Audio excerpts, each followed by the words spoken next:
Dans le témoignage de Matthieu, chapitre 20, le Seigneur Jésus-Christ dit « Quiconque ne trébuche pas cause de moi, combien il est béni, c'est-à-dire, ceux qui ne trébuchent pas, combien ils sont bénis. » Qu'est-ce que cela signifie? Ne pas abandonner le Seigneur, ceux qui ne délaissent pas le Seigneur. Voilà ce que signifie très combien béni. Avant, nous ne savions pas ce que signifiait ne pas trébucher. Ce n'est que maintenant que nous comprenons que ne pas trébucher signifie ne pas abandonner le Seigneur. Ne pas abandonner le Seigneur, madame, face la mort. Madame, si l'on est tu, il faut confesser le nom du Seigneur. Et tout cela pour le Seigneur, cause du nom du Seigneur. Tu. Et pourtant, se réjouir et dans l'algresse.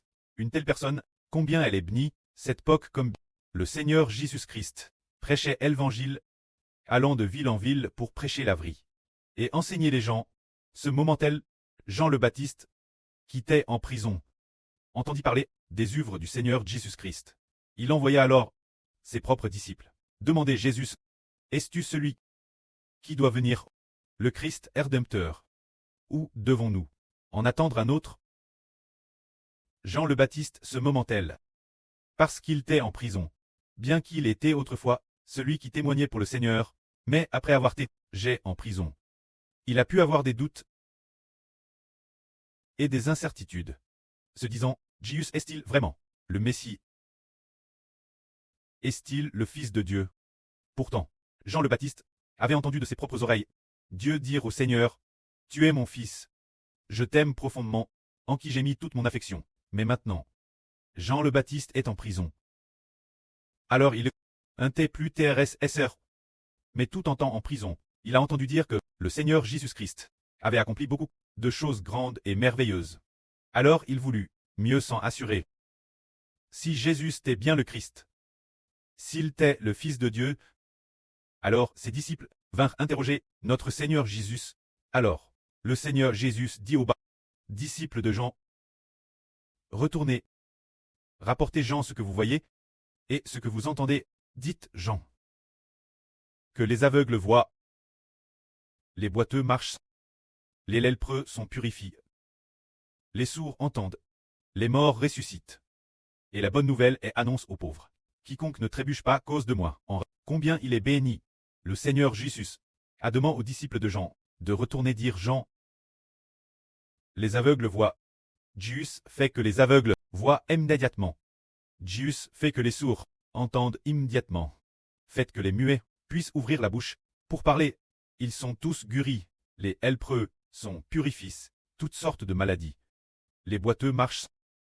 Les morts ressuscitent. Ce Jésus qui fait ces miracles. Jean le Baptiste. Penses-tu que celui qui a fait ces miracles puissants, Jésus, eh bien, le Messie qui doit venir? Quand Jean a entendu ces choses, il s'est certainement affermi et a dit, quiconque ne trébuchera pas à cause de moi. Combien il est béni. Aujourd'hui, le frère Héber dit aussi que chaque jour, l'heure, matin et soir, il prêche la vie. Et a dit, j'ai construit le temple pour la deuxième fois, disant que la prophétie sur Poutine s'est complètement accomplie. Et maintenant il dit aussi que la Russie va bien se diviser et consacre toute sa vie. Décidé d'aimer le précleste et le Seigneur. Dans la Bible, il y a des prophéties concernant le frère Héber. Si l'on veut le suivre, sans trébucher, combien on est béni, combien on est béni. Alors nos frères et sœurs marchent aussi ensemble en personne. Et ont eu un beau témoignage. Ce qui est merveilleux, c'est qu'après avoir coulé la vie est transforme. Et ce qui est encore plus merveilleux, c'est que le prêtre a aussi promis personnellement. Parce que nous suivons le frère Héber, nous avons ainsi eu la promesse d'un bel engagement. Par exemple, prenons l'exemple d'un frère. Par exemple, le frère Benjamin. Il coûtait et croyait au frère Héber. Alors, dans un RVE, le prêtre lui a fait faire un RVE. Deux sœurs témoignaient, disant, le frère Héber est le fils du précleste et du Seigneur. Il faut croire au frère Héber. Ainsi, le frère Benjamin s'est affermi. Et il a ainsi eu de la tribu de Benjamin cette promesse, tout simplement parce que, comme le dit le Seigneur, quiconque ne trébuchera pas à cause de moi est bienheureux. En fait, quiconque ne trébuche pas à cause du Seigneur Jésus-Christ, ceux qui ne tombent pas, combien ils sont bénis. Qu'est-ce que c'est? C'est dire qu'ils ont cru, sachant que Jésus est le Seigneur. Nous le suivons de PRS. Tout comme Pierre a dit, « Qui d'autre irions-nous? Nous savons, DJ, que tu es le Saint de Dieu. » Pierre a dit, « Seigneur, qui d'autre irions-nous? C'est toi que nous nous attachons. Nous t'appartenons, nous sommes sous ton nom. Car tu es le Fils de Dieu. » Pierre le savait. Il est reste RS ferme, et est finalement devenu Thérèse noble. Alors nous comprenons de mieux en mieux. Avant, quand nous ne connaissions pas la vraie, la religion, c'était pourquoi on avait l'impression que la religion était amusante, qu'il y avait beaucoup de frères et sœurs. Ils étaient aussi de bonnes personnes. C'est pour cette raison qu'ils y sont all. Maintenant, nous comprenons tous. Ken Ralit les hauts, nous allions, ce n'était pas une religion. Oh, nous devions aller dans, c'était d'aller dans la maison du Seigneur Jésus-Christ. Devenir les enfants du Seigneur Jésus-Christ. Devenir les enfants du Précleste. Alors, tous ceux qui suivent le Seigneur de Présme et ne l'abandonnent pas, qu'ils sont bénissent. En 2025, Elpok apparaît notre baptême. Certaines personnes ont comment faiblir, disant Quest ce que le soleil et la lune, je ne sais pas, progressivement. Quelques personnes nous ont quittés en disant pour quelle raison partir? Pourtant les chansons cressent, les chansons chantent sont plus belles, pourquoi sont-ils tous partis? En réalité, c'est que le Précleste n'a pas ouvert leur cœur, les enchants de comprendre que le frère Iber est le soleil, et de comprendre aussi que la sœur Zaowan est la lune, et encore moins de comprendre que le Précleste est le fils du Seigneur. Son rôlement le frère Iber. Alors ils ont dit ceci. Tant qu'on croit au Seigneur, on doit porter des raisins, non. Croire au Seigneur Jésus, c'est porter des raisins, c'est pareil partout. Ainsi ils ont pensé que croire au Seigneur donne la vie éternelle. Pourquoi donc suivre le frère Iber? Ils sont donc partis, sans aucun regret. Ceux qui sont partis, scènes sont hâles, comme des chevaux sans bride, courant au loin. Pour ces personnes, Iber a dit, il se peut que le Précleste n'ait vraiment pas ouvert leurs yeux, quand le Seigneur Christ parlait des ministres du royaume des cieux. Le Seigneur dit ses disciples, vos yeux sont bienheureux, car ils voient, et vos oreilles sont bienheureuses, car elles entendent. Je vous le dis en vrai. Beaucoup de prophètes avant vous ont désiré entendre ce que vous entendez, et voir ce que vous pouvez voir maintenant, mais ne l'ont pas pu. C'est dire. Cela veut dire que les disciples du Seigneur ont des yeux bénissent, des oreilles bénies. Qu'est-ce que cela signifie? Parce que leurs yeux ont été bénissent, en voyant le Seigneur Jésus accomplir des miracles. Accomplir tant de miracles, leurs yeux ont été bénissent. Car en voyant les miracles, ils ont compris dans leur cœur, Jésus est le Seigneur. Nous croyons en lui, nous appartenons son nom, et nous sommes sauvés. Dieu pardonnera nos péchés, et parce que nous appartenons son nom, nous obtenons la vie éternelle. C'est en voyant de leurs yeux les miracles accomplis par le Seigneur, qu'ils ont alors compris dans leur esprit, il est le Seigneur, il est le Rédempteur. Alors nous avons suivi de PRS en disant, il a ressuscité Lazare, qui était mort depuis 4 jours. Lazare est ressuscité. Jésus est ressuscité des morts. Cela montre qu'il est le Seigneur. Nous sommes si bénis d'avoir enfin trouvé le Seigneur qui nous rate, le Seigneur qui nous sauve, a enfin te trouve par nous. Alors ceux dont les yeux ont vu et ont compris sont bénis.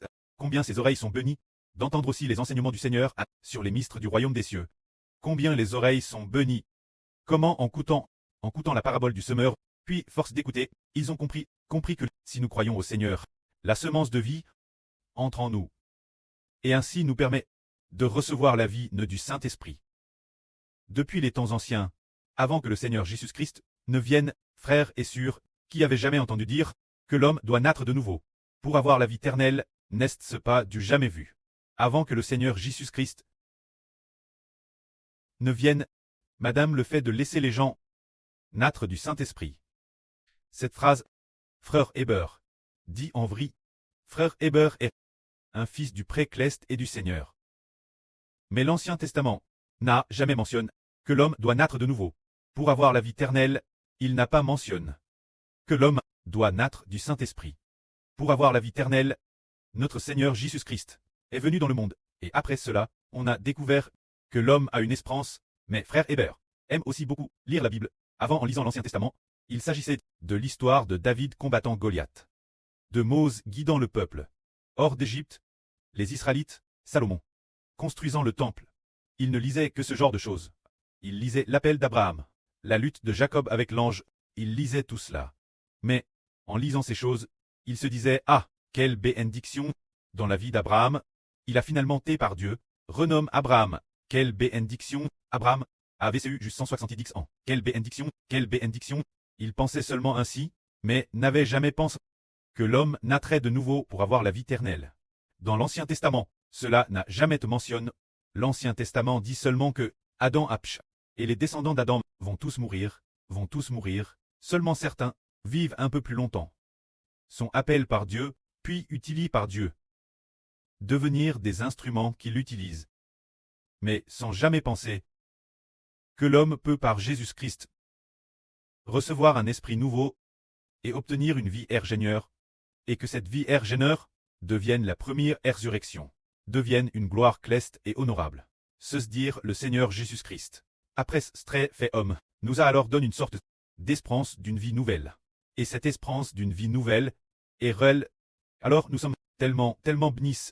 En fait, le Seigneur Jésus-Christ est appelé le Rédempteur. Le Rédempteur, c'est précisément pour que nous puissions naître de l'Esprit et obtenir la vie éternelle.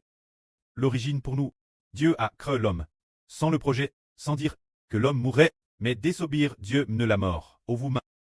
Ainsi, après la rébellion d'Adam, tous les hommes meurent. Nous avons cru tort que la naissance, la vieillesse, la maladie et la mort étaient dans l'ordre naturel des choses. Que naître signifie mourir, car Madame Salomon a dit « Vanite des vanites », comme on est sorti du sein maternel, c'est ainsi qu'on y est venu. Et comment repartons? On repart tout nu. Nous avons tous cru tort que c'était la logique de la vie, la noble vie de la vie. C'est ce que Salomon a dit, et nous disons « Vanite, vanite », en pensant que c'est la vie, mais nous découvrons que ce n'est que ce qu'il pouvait comprendre du fait que l'homme meurt, et que la vie n'est donc que vanite. Le précleste ne lui a pas permis de comprendre que l'homme doit naître de nouveau par l'esprit. Le précleste n'a pas mis cette connaissance en lui, car cette époque, le Christ, le Seigneur Rédempteur, n'était pas encore venu dans le monde en tant qu'homme, présent. Le Seigneur Jésus est déjà venu, et pour nos péchés, il a été crucifié, maintenant il est assis à la droite du Prêtre. Tous ceux qui croient en lui, il donne la semence d'une vie nouvelle, l'appelant en ceux qui croient, afin que tous les croyants aient une sorte d'espérance d'une vie nouvelle. Et ceux qui obtiennent la vie éternelle se divisent en deux catégories.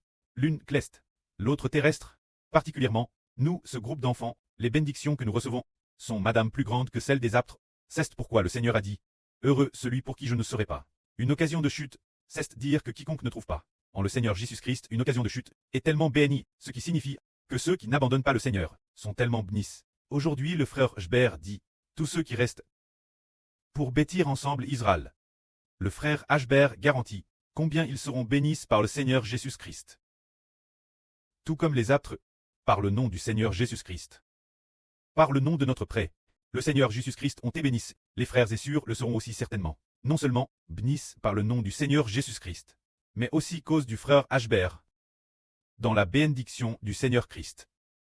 D'ajouter encore, d'ajouter une double bénédiction en le Seigneur Jésus-Christ.